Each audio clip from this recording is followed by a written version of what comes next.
এমনি শাকসবজি চাষ হচ্ছে। যেহেতু এই সময় ব্যবসা খারাপ যাচ্ছে, তো অনেকেই দেখা যাচ্ছে যে আশেপাশে ফাঁকা জমিতে ঝুল চাষ, চিচিঙ্গা চাষ, কাঁচা খেল এগুলো করেছে, তাই না?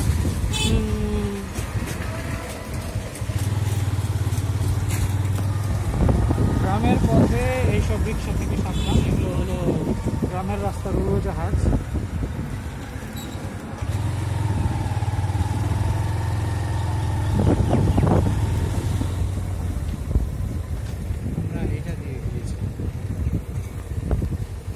এটার ভিতরে হরিণ আছে।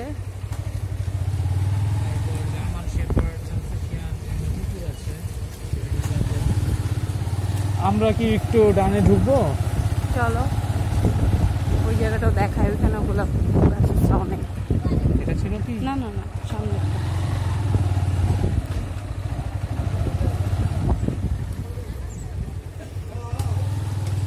ওই যে দেখা যাচ্ছে পানি।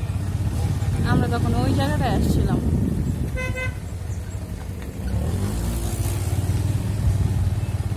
মেঘলা আকাশ, ঝিরি ঝিরি বাতাস, গুড়ি গুড়ি বৃষ্টি, ইয়ানা সৃষ্টি।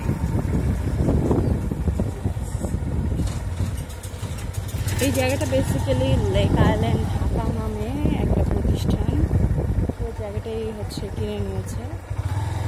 দ্যাটস ওয়াই এটা তাদের দখলে মোটামুটি। ইন ফিউচার এখানে অন্যরকমই একটাই হবে, পরিবেশ হবে। সরকারের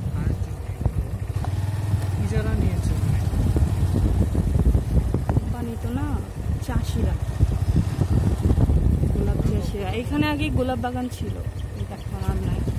এখন এখানে ঘর বানাচ্ছে।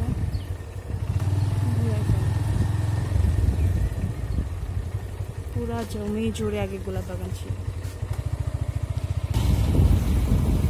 সামনে একটি গোলাপ বাগান আছে। পুরা এলাকা জুড়ে ছড়িয়ে ছিটিয়ে রয়েছে অনেক গোলাপ বাগান। আপনারা এখানে এসে চটপটি খেতে পারবেন। হ্যাঁ, এখন এটা ভালো দিক হলো, এখানে বেশ কিছু খাবারের দোকান হয়েছে, তাই না? ভিতরেও দেখলাম লাঞ্চ আইটেম, সেই সাথে স্ন্যাক্স, এই জাতীয় খাবার।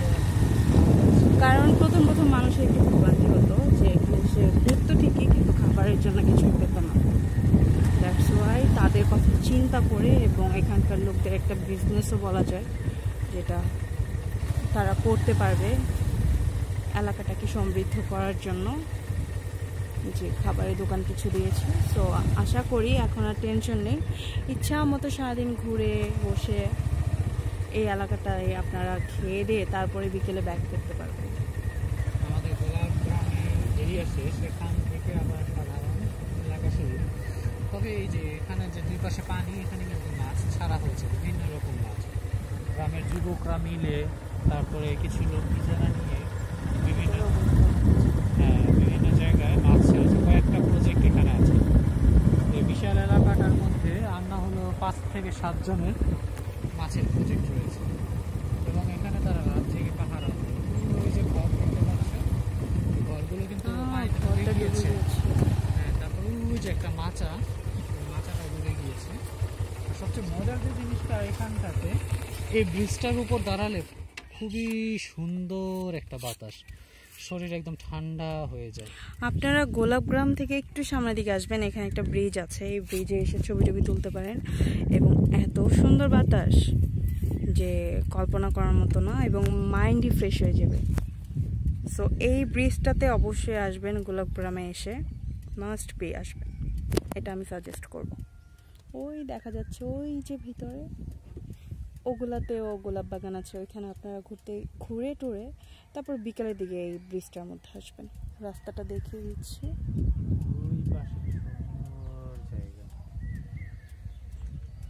বর্ষাকালে হ্যাঁ, পানিতে কেউ নামবেন না, কারণ এখন কিন্তু পানি খুবই গভীর।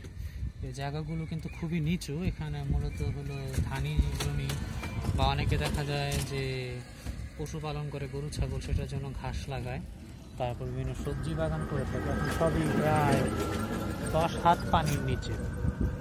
এবারে বর্ষায় বেশ ভালোই পানি এসেছে। সচরাচর দেখা যায় এই সাইডটাতে এত পানি আসে না। কয়েক বছর পানি আসেনি, বাট আগে আসতো। এটা আর যেহেতু- এখানে আগেই ছিল, ঘাট ছিল, বোট হ্যাঁ, আসতো। বোট আসতো, আমরা শুনেছি যখন ছোট ছোটবেলায়। ছিলাম, আমি যখন ছোট ছিলাম, তখন আমরা এখান থেকে বোটে করে মিরপুর যেতাম বা গাবতলী যেতাম। গাবতলী ছিল সে তো আগে। অনেক আগের কথা, প্রায় 20 থেকে 25, আর না হলো কমপক্ষে 25 বছর আগের কথা, 20 বছর 25 বছর। 20-25 বছর আগে। হ্যাঁ। তারপর তো সেই এখন সময় হলো রাস্তাঘাট আসলে এতটা সাদুল্লাপুর। উন্নত ছিল না তো। এই রাস্তাগুলো তো তখন ছিল একদম কাঁচা মাটির রাস্তা, আর লাল মাটির এলাকা। বৃষ্টির দিনে খুবই কষ্ট, খুবই দেখা যেত রাস্তা একদম পুরো কাদায় মাখামাখি, সেই সাথে এত আঠালো। এই এলাকা থেকে কেউ যদি ঢাকা পর্যন্ত যেত, মানুষ বুঝতে পারতো আসলে কোন দিক থেকে সে আসছে। সারা গায়ে জুতা কাপড়ে কাদা মাখামাখি। রেডি, এখন আমরা ফিরে যাচ্ছি। এই রাস্তাটা ধরে সোজা গেলে তো রাজাসন না? হ্যাঁ, প্লাস সাভার বাস স্ট্যান্ড। হ্যাঁ, সাভার বাস স্ট্যান্ড দিয়ে যদি কেউ ঢাকা ব্যাক করতে চায় তাহলে এই রাস্তা দিয়ে সোজা গেলেই হবে। আরেকটা যাই, এই রাস্তা দিয়ে সোজা গিয়ে সামনে গিয়ে হচ্ছে কালিয়াকৈর রাস্তা দিয়ে আক্রান যাওয়া যায়। সো ওই বিরুলিয়া ব্রিজে ওঠা যায় এই রাস্তা দিয়েও গিয়ে। হ্যাঁ, আর এখান দিয়ে গেলে বেশ কিছু দূর গেলে সামনে একটা গ্রাম আছে ধরেনরা, সেখানে একটা গির্জা আছে এবং কবরস্থান আছে এবং আরও কিছু জিনিস আছে। খ্রিস্টানদের একটা সমবায় প্রতিষ্ঠান এখানে রয়েছে। আর এই এলাকাটাতে হিন্দু, খ্রিস্টান এবং মুসলিম, না, এই এলাকায় হিন্দু বেশি নেই, এটা হিন্দু মুসলিম। কম, এখানটাতে মুসলিম এবং খ্রিস্টানদের বসবাস। বাট গোলাপগ্রাম যেটা, ওইখানে হিন্দু আর মুসলিমদের বসবাস। হ্যাঁ, ওই পাশটাতে আবার কোনো খ্রিস্টান নেই। এটা এই এরিয়াটা পুরোটাই খ্রিস্টান, প্লাস কিছু কিছু মুসলিম বাড়ি ঘর আছে এখন। এবং এরা কিন্তু এই আরেকটু সামনে গেলে কিছু মুসলিম পাড়া রয়েছে। যে এখানে মূলত খ্রিস্টানদের বাস বেশি হলেও এই মুসলিমরা যুগ যুগ ধরে এই এলাকায় বসবাস করে আসছে এবং সবার মধ্যে খুব সুন্দর একটা সম্পর্ক, কখনো কোনো ঝামেলা বা কোনো কিছু নেই। তো ওই যে দেখতে পাচ্ছেন সামনে বাজার আছে একটা না, আসলে ধাপে ধাপে 2টা না 3টা বাজার রয়েছে, তাই না?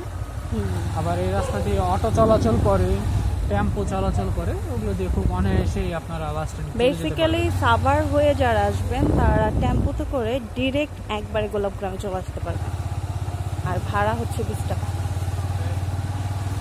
তাহলে আজকের মতো এখানেই সমাপ্ত। The end. খোদা হাফেজ। Bye bye.